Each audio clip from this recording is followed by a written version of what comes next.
Hello, gay men.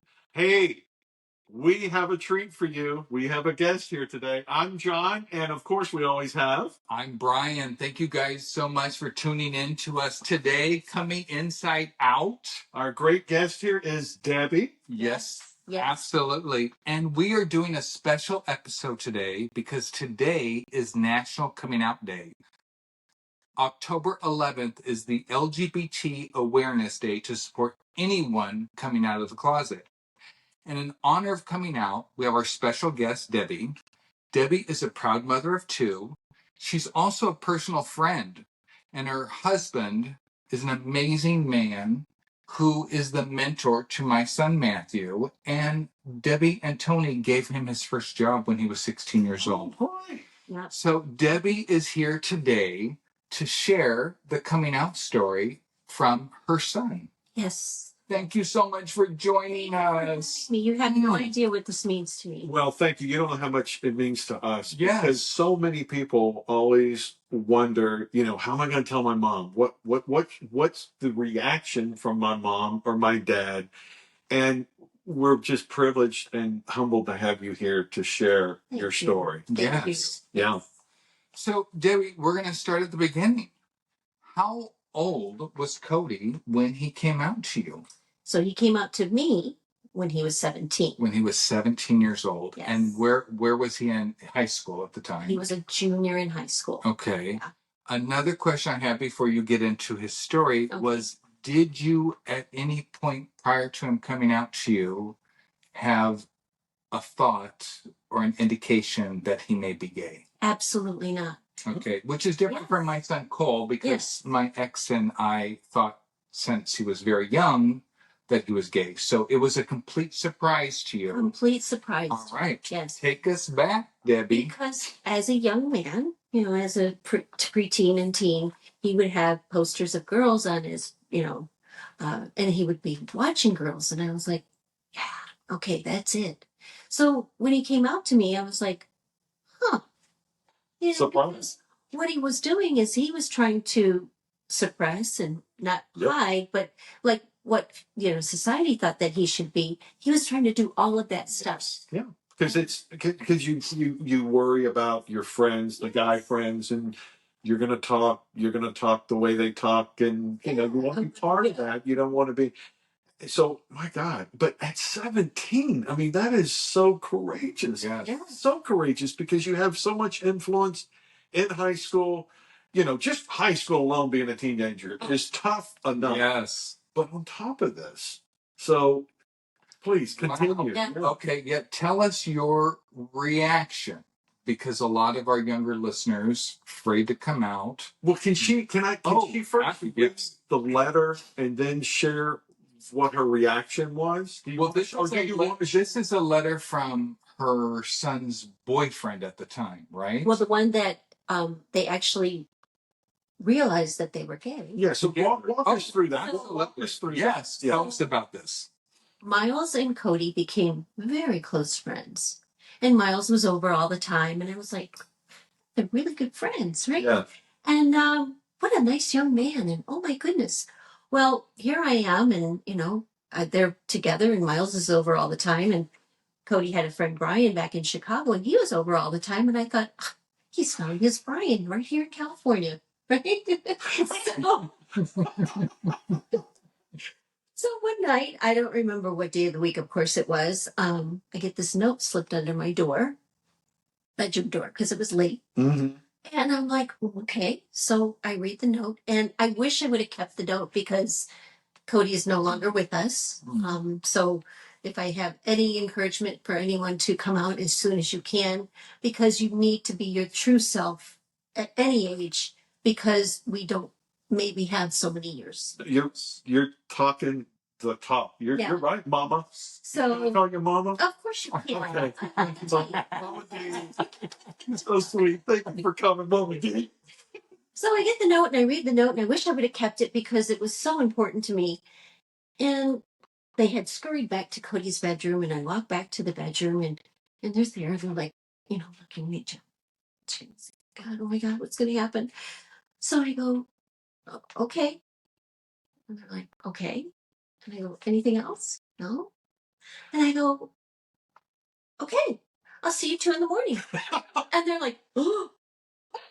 So the morning I was like, okay, this is it. So then, as you know, from the note that you didn't read that Miles had sent me, they began to notice that it was okay to come out. And Right. they started coming out to friends and more family members. And it just opened the door to be who they are. Maybe I just missed it when you were talking, so confirm it. Did you tell them you okay? Because when you got the letter, Yeah, you read the letter, I read the letter. and then they came back, right? Well, no, they scurried back to Cody's room to like wait for me to come. Yeah. Back. Oh, okay. Yeah. So you reacted, and then did you walk into the room? Yeah, I walked into the room with them there, and they were like, "Oh."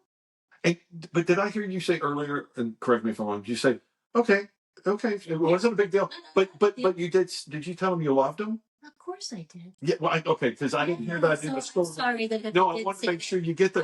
I hugged them both, and I said, "Okay, love you. See you in the morning." And the letter was they're coming out as gay. Yes. They're in love. Yes.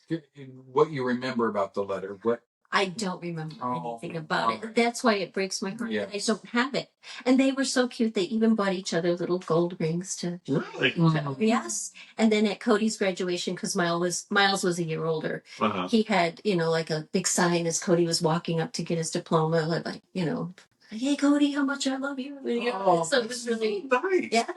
So if I could reach or help one person become the true person that they need to be, this is why I'm here. This is great hearing your story. And did he have any other gay influences in his life? What was your viewpoint on the gay community at that time? Did you have a viewpoint on it? Did your viewpoint change when your son came out? There's parents that have a very strong reaction when their child comes out as gay because they fight that. In 3rd grade, I had a friend, his name was Mark Babbage, and he was clearly gay. Okay. Because way to go, Mark Babbage. John had one of those with his little boots on, and he did. Matthew Stanfield. Matthew. Man, his favorite singer was Barbara Streisand. I'm like, all right, you're okay. And so then I was friends with him, and I think because everyone else shunned him and didn't want to be friends with him, I thought, well, that's dumb. So then going forward in the work community, I had another friend, another guy that I fixed him up with one of my girlfriends. Wow. And she got afterwards, I'm like, isn't he cute? Isn't he really cute? He's really cute, right? And she's like, he's gay. Oh. You're a magnet. So you're gay or you don't have any gay. You have no gay. It's completely off. And I'm like, no, he's not. And she goes, yeah, he is. So, wow. Yeah. So my take on, and you asked me, be who you are. If you want to, it's not my business. Yes. Be who you want to be. If you're happy, be happy. I think a lot of people are afraid of the reaction that they're going to. It's the unknown. It's the unknown. And because that's maybe one reason why they wrote a letter to you, as opposed to telling you. They wanted you to have your time to process it. Yes. And to do that. Because like my brother, who was like my father, his father left and he was a father figure. When I came out to him, I just texted him and I said, hey, do you have 30 seconds or do you have an hour to get on the phone? Because I didn't know if he was going to hang up. Right. Or if it was going to be a long conversation. So for Cody and Miles, I think that was a great way to do it because they wanted you to take it, process it, decipher it, to absorb it. Yeah. I think that was really good. I have a question. Were you worried about any of your friends, like, parents or anything, or any? Were you worried about Cody's welfare or his? I was other parents' reaction. Other parents' reaction, or did you? I just didn't want them to hurt him. Right. Because then I would have to hurt them. Exactly. And then they're not my friends anymore. Right. And hurt in any way. And physical, mental. And I didn't even, I just thought, there I am. I didn't even know in certain states that you couldn't, it was like, you couldn't get a job if you were gay. Yeah. I had no idea. Yeah. Well, we talk about, like North Carolina. Yeah. What?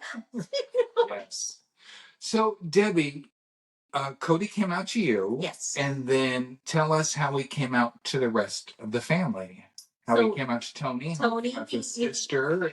What part did you play in that? Or I had nothing to do with that. I didn't tell anyone because it wasn't my story to tell. Oh, wow. Oh, all right. That's right out of my book too. I'd say the same exact thing. It's not my story to tell. Yes.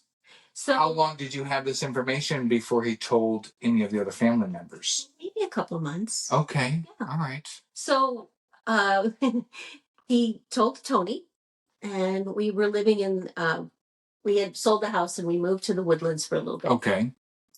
So I came home and Tony goes, I had a conversation with Cody. And I'm like, okay. And he goes, This is Cody's father. Well, stepfather. Stepfather. But he called him his father. Oh, that's okay. Yeah. And So he goes, and I go, and he goes, yeah, I love him. And I said, me too. Yes. So I do have a story to tell you about one of my friends when you ask about friends. Yeah. Her husband says to my husband, oh, Cody being gay, and Tony goes, something about God and all this, right? Uh-huh. And Tony goes, as far as I know, God makes all of us. Oh. And if he made my son to be gay, I'm okay with that. He said, because you know what? We're supposed to love everyone, aren't we? Yes. Wow. And the guy shut his mouth, turned around, and walked away. And I thought, go Tony. Yes. Good. Absolutely. Was this a friend of Tony's or No, friend of mine. a friend of yours? Yes. And did y'all ever talk to him again, or was he okay with it? He's okay with it. He just kept his mouth shut. He just kept his mouth shut after that. Because to me, if you have something to say, if you say it, be prepared to be put in your place. Right. Yes. Right. No, of course. Mm. Wow. And, it's so important because I think some people just need to be educated. Some people are so uneducated when it comes to the LGBTQ community that maybe they don't know what to say, they don't know how to react. And I love that you use the word community because you know why? I have never felt closer to a community than the gay community. So accepting. We go to West Hollywood. We went before the pandemic. Yeah. And then it was just like, oh my goodness. Yeah. I love there. And they probably love you because you're so pretty. Oh, yeah. You would be a good either, some people call them slang fag hag. Oh, okay. I call myself that. You do? I would do that, but I do it in a nicer way. Yeah. I've never heard of that before. You ever heard the word fag hag? What did you call it? Fag hag. No. Well, when in the gay community, when there is a woman that's hanging out with 4 or 6 guys, and they, they're friends, but she loves hanging around them. That's a slang. I never heard. For a second there, my eyes were like, "Oh my God, what is he saying? What is he saying?" Right, but I mean, I think you can look. But do you feel if you've been called that, or if you've heard that, do you feel that offensive to that? Yeah, not at all. It's more of a badge of honor. Well, I mean, it's if you want to call me that, okay. I think you were going to call her a MILF. Well, she has the milk. I was like, oh my God, where are we going with this one? But you're Cut the tape. Cut the tape. Exactly. This interview is over. Well, look, you just learned something today. I beat red after you said that. You're just exploring your little go. Your little book. But holy smoke. You're all putting those for beautiful hands. I think that's why, because I have beautiful friends. You do have beautiful friends. Yeah. Thank you, Brian. And you guys don't see, but there's another beautiful lady. Yes. Well, so sorry, we just went off the track. But so you would go. You love the community. You would go to West Hollywood. Yeah. Yeah. Share some fun memories of Cody and the LGBT community, West Hollywood. That was it. They got on my screensaver. That's him and I and my daughter in WeHo at the Abbey. Look at you guys.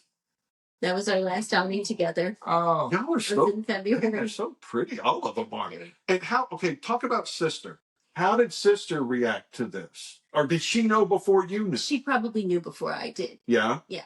And of course, you know, although when we would go shopping every weekend, he would either come home or we would come and meet him.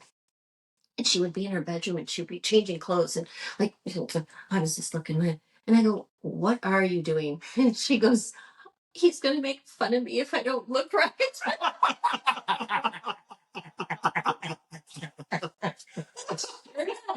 Oh my God. Outfit didn't match. She'd get out of the car and he'd go, okay, so we thought that would look good today.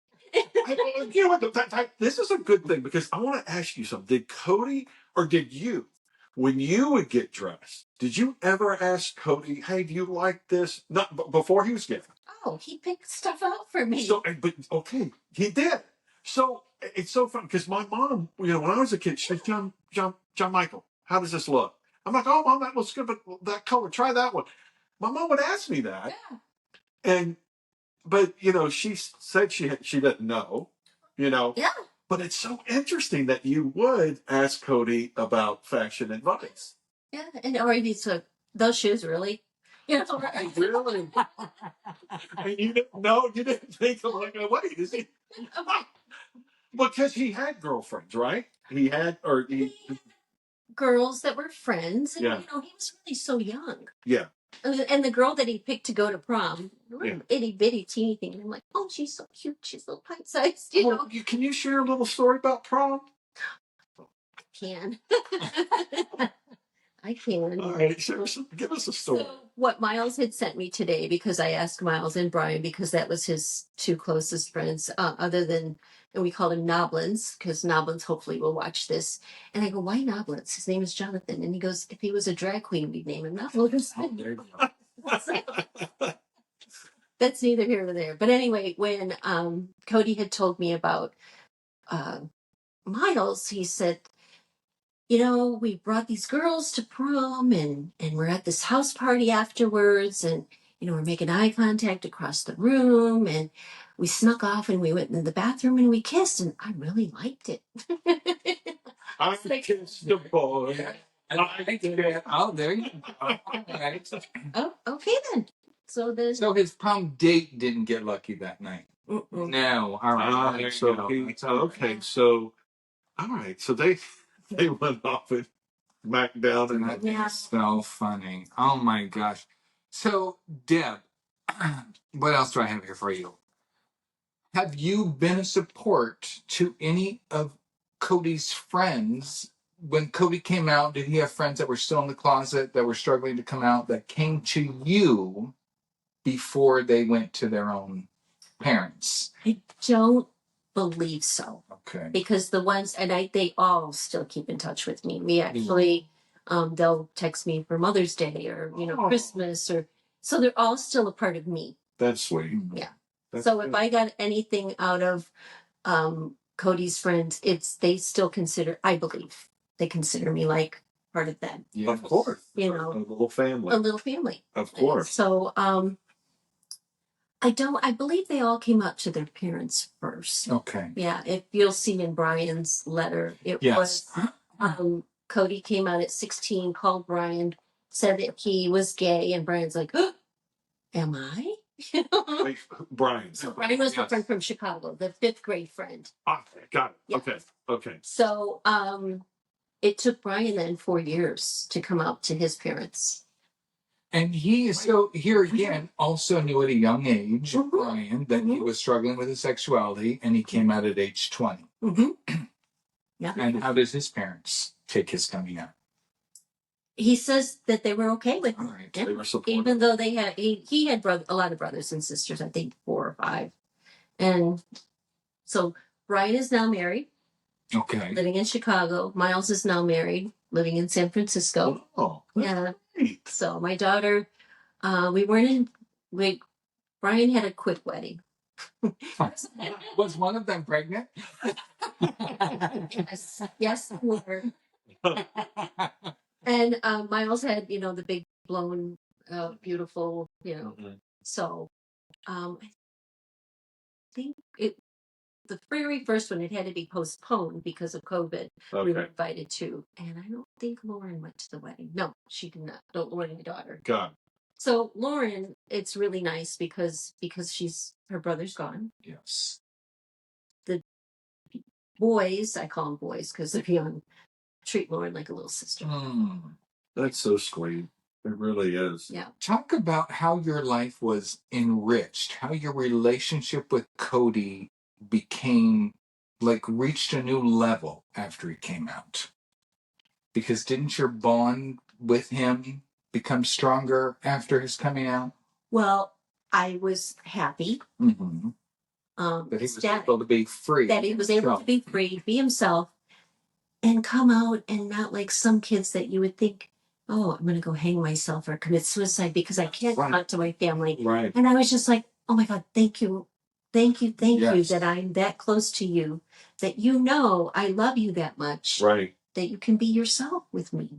And that's what's so important, and that's what we're trying to do with this podcast, is to reach really everyone that's struggling on whatever level. If it's a gay man married to a woman, if it's a young teenage kid that's unsure and just doesn't know what their parents are going to do.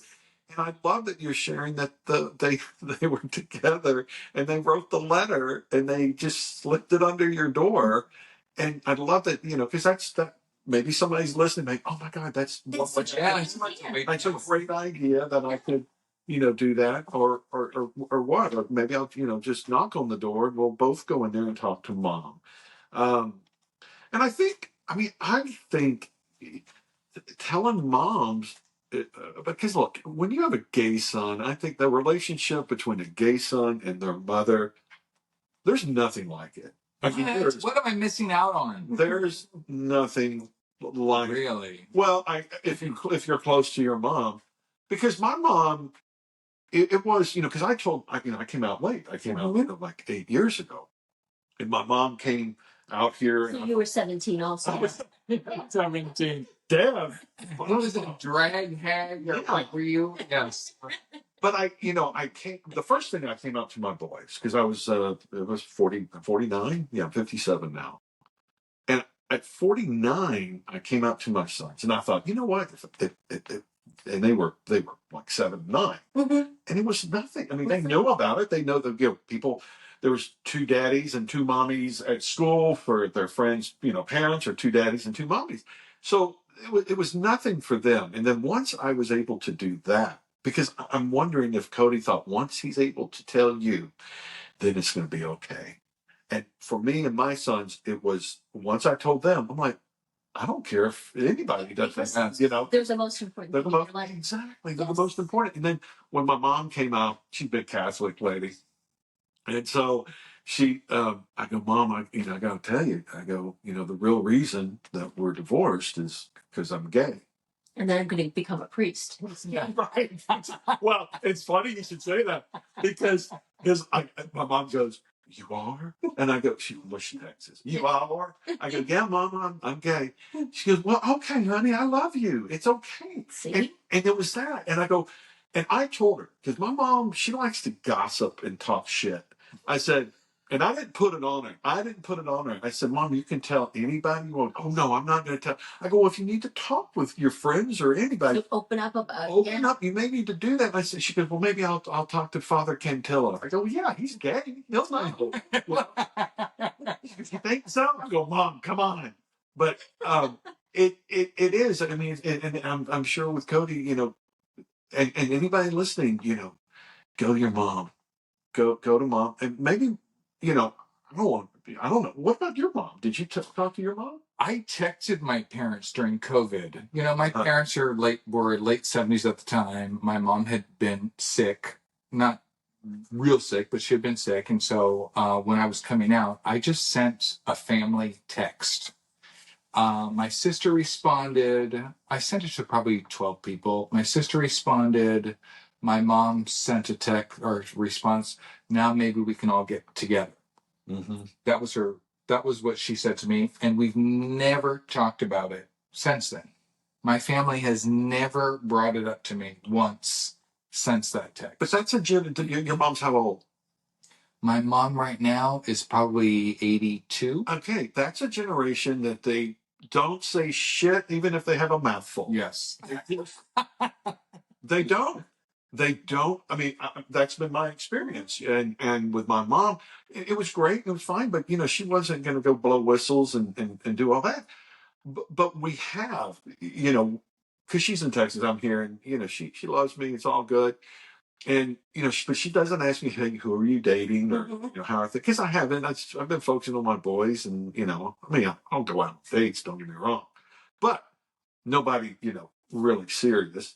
And, but I started telling her about this podcast and about what we're doing. She goes, oh my God, John, that is so good. I'm so glad y'all are doing that. That's so sweet. I go, Mom, and I thought, Mom, would you ever want to come on? She goes, well, yeah, I'll come on. Oh, there you go. I mean, I think because I'm able to talk to her more about it, her generation, in some way. Yeah. In some way. But I think that generation is they just don't mean like a lot of the lesbians that are in their 80s. They are still, don't come out and they're scared to, some of them are. It's just, but a lot of them have, a lot of them have. Yeah. And, Wow. Well, when I came out July 6th, 2020. Our friend group, Deb's in, Patty's in over here. There's probably about 20 of us during COVID. I came out to my kids. It was so liberating when I came out to them. The next day I'm walking to Starbucks, and one of the gentlemen that was there at Starbucks, we all know who he is, asked me a question, and I just said, you know what? I'm gay. And I told him, and he was the only person in our group I had to tell. I never had to personally tell Debbie. I never had to personally tell Patty. Right. I told one person in that group, and the next morning, by the time I got to Starbucks, everybody knew, and I was out. Telephone. Yeah. And I was out. Wow. It was very easy for me. So, and that's how you all became friends during COVID? Yeah. When you're getting your fix over there at Starbucks? At Starbucks. I would walk my dog there every morning, and there'd be a group of people all sitting outside because you couldn't be inside of Starbucks. Sure. So you have your mask on and everything? Well, I'm not a Starbucker. You're not? No. No. I'm Patty okay. would have people over and yes. I'm going to do that. Good. So I just thought it was so important because of October 11th, National Coming Out Day. Anybody struggling with their sexuality, yeah. Absolutely. If you're struggling with your sexuality and you don't know about coming out, you don't have to come out, but maybe you want to just tell somebody. Maybe you want to write into the podcast. Yeah. Maybe you just, cominginsideout@gmail.com. Tell a friend, whatever. We just don't want you sitting there in pain. And like you brought up earlier, our thoughts of suicide over your sexuality. Yeah. Just so sad. There's so much life on the other side of all of that pain that these people are holding on to. And the community, how they'll accept you. I mean, yes. They'll open their arms and say, oh, okay. Yeah. Yes. And their legs. And their... All right then. Exactly. Yes, that is so funny. Oh my gosh. So Coming Out Day was established in 1988. Really? I don't know if you knew that or not, but I did research on it. Well, that's born. 19, yeah, me too. Me too. All three of us. Yeah. So 1988. It was established in 1988. So October 11th every year. I have a teacher. Patty over here went with me to WeHo when I first came out, and I bought a coming out t-shirt. It's a little frayed at this point because I didn't just wear it on October 11th. You wore it all the time. I wore it for a while with pride. Yes. So she went with me down to WeHo. We've had a great time. My friend group has opened up and been very accepting of me and loving to me. So, I think it's important that people know there's love for you on the other side of all of this struggle. Absolutely. There is. And whether it be with your family or, like I said, the community, yes. People are going to be there for you. They're going to let you talk. They're going to let you feel. They're going to accept you. Yes. Debbie, if you had any advice to give a mother or a father out there that may be listening, maybe it's somebody that thinks that their son or daughter is gay. Is there any advice that you would give to a mom about them? Absolutely. That child is no different than the child that they handed to you once you gave birth to them. Mm. They grow up, you're loving them, you're taking care of them. And just because they come out to you or tell you something that you really probably weren't expecting, Sure. you still have to nurture them. You still have to love them. You still have to accept them. Love never stops. Right. So Right. just open up, open your heart, accept who they are, and be that loving mother. And to put an emphasis on this, for any parent whose child is coming out to them where they're holding a grudge or they're not talking to their child right now because they're pissed at them or they're mad at them or it goes against their beliefs, your son, your life with your son was cut short. So other parents need to hear that also. If you are holding a grudge against your child because they came out as gay, you cannot just assume they're going to be there tomorrow or the next day or next week or next year when you get over it. Absolutely. Because you don't know. You don't know. Right. And nobody's promised tomorrow. Yes. Right. So open up your heart, let your child back in. Don't lose any more time because it's very short. Or a parent or a child, let your parent back in. So many of the men in our community, their children are not speaking to them because they came out as gay.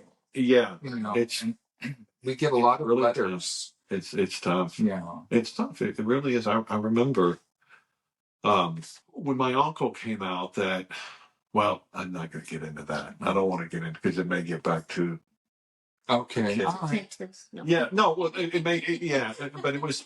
I just think, yeah, for children, what advice, do we give kids that are out there? But I'm talking about people in their 20s and 30s that some of the gay fathers don't have the relationship, or the relationship ended after they came out. Mm-hmm. And wow, how ass backwards is that? Because that generation, the younger generation, when I say in the 20s, it's so accepting, but still.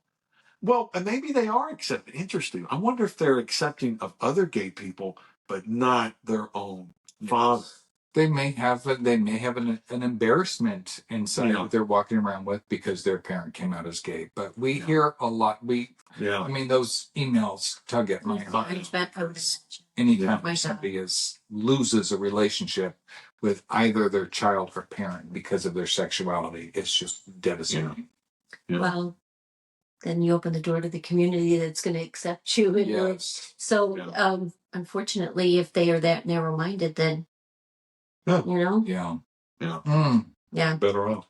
All right. Well, do we have anything else? I think I'm good. Is there anything? You have questions for us? I think I'm good. Thank you. Yeah. Oh, thank you. And this may not be your first and last time here, by the way. And we have to have you come back. Exactly. I will do this anytime you ask me, because if I could reach one person in this vast community of people, it would make my heart happy. Yes. Debbie, thank you so much. Thank you. Thank you both. Thank you, guys. Thanks, guys. National Coming Out Day. Woo-hoo.